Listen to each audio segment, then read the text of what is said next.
தாயிலிருந்து தான் தலைமுறை தொடங்குகிறது. சமுதாய மாற்றத்தை, தலைமுறை மாற்றத்தை உண்டாக்கக்கூடிய சக்தி தாய்க்கு மட்டுமே இருக்கிறது. உலகத்திலே உன்னதமான ஜீவன் ஒன்று உண்டென்றால் அது உங்களை பெற்றெடுத்த தாயே என்பேன். உலகத்திலேயே உன்னதமான இடம் ஒன்று உண்டென்றால் அது தாயினுடைய கருவறை தான் என்பேன்.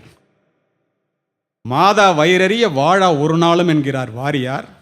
மாதாவை ஒரு நாளும் மறக்க வேண்டாம் என்கிறது உலக நீதி. அன்னையும் பிதாவும் முன்னறி தெய்வம் என்கிறது கொன்றைவேந்தன். யார் இல்லை என்றால் நீ இந்த உலகத்தில் பிரவேசித்திருக்க முடியாதோ, யாரை இழந்து விட்டால் நீ திரும்ப பெற முடியாதோ அவளுடைய பெயர்தான் தாய் என்கிறார் ராமலிங்க சுவாமிகள். உன்னுடைய தாயையும் உன்னுடைய தந்தையையும் கனம் பண்ணுவாயாக என்கிறது பைபிள். என்னுடைய தாயினுடைய காலடியிலே தான் சொர்க்கம் இருக்கிறது என்கிறார் நபிகள் நாயகம். என்னுடைய நல்ல குணங்கள் அத்துணைக்கும் காரணம் என்னை பெற்றெடுத்த தாயை என்கிறான் ஆபிரகாம் லிங்கன். நாம் சூடிடும் மணிகள் அவர்கள் வியர்வையின் துளிகள். சித்திரச் சோலைகளாக இங்கே அமர்ந்திருக்கின்றீர்களே, உங்களை இப்படி வளர்த்து ஆளாக்க எத்தனை பெற்றோர்கள் இரத்தம் சொரிந்தனர் என்று நாம் எத்துணை பேர் சிந்தித்து பார்க்கின்றோம். மாணவர்களுக்கும் மாணவிகளுக்கும் சொல்லுகின்றோம். உங்களுக்கு தெரியுமா, சோறு சுவையாக இருந்தால் அப்பா சாப்பிடுவார், சோறு சூடாக இருந்தால் அக்கா சாப்பிடுவாள், சோறு மிச்சம் இருந்தால் மட்டுமே அம்மா சாப்பிடுவாள். வெளியிலே சென்றுவிட்டு வீட்டிற்கு வருகின்ற பிள்ளை மழையிலே நனைந்து வந்தால், ஏண்டா கொடை எடுத்துகிட்டு போகக்கூடாதா அப்படின்னு அப்பா சொல்லுவார். ஏண்டா ஓரமாக ஒதுங்கி இருந்துட்டு வரக்கூடாதா அப்படின்னு அக்கா சொல்லுவாள். உனக்கு அறிவே இல்லையான்னு அண்ணன் கேட்பான். தாய் என்ன சொல்வாள் தெரியுமா? நனைந்த தலையை தன்னுடைய முந்தானையால் துவட்டி, இந்த பாழாய் போன மழை என்னுடைய பிள்ளை வெளியிலே போகும்போதா பெய்ய வேண்டும் என்று மழையை திட்டுவாள். வெளியிலே போய்விட்டு வீட்டிற்குள்ளே வருகின்ற ஆண், அவன் கொண்டு வரும் கைப்பையை பார்ப்பவள் குழந்தை. அப்பா என்ன வாங்கிட்டு வந்திருக்காங்க சாப்பிட்றதுக்குன்னு. சட்டைப்பையை பார்ப்பவள் மனைவி, சம்பளம் வந்துடுச்சா குடும்பம் நடத்தணுமே.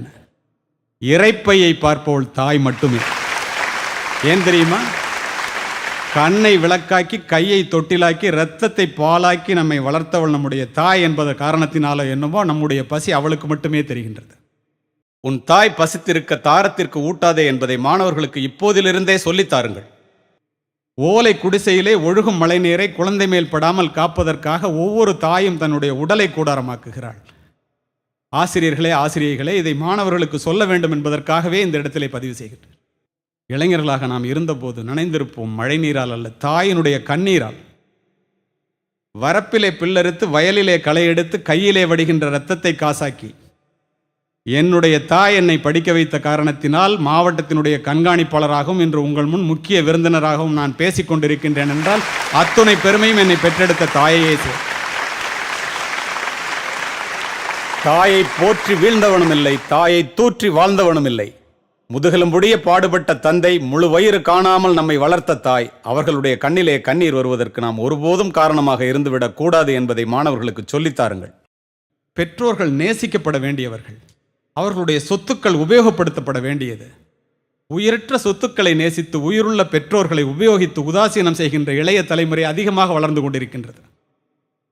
அதை மாற்ற வேண்டிய பொறுப்பு உங்களுடைய கையிலே தான் இருக்கின்றது.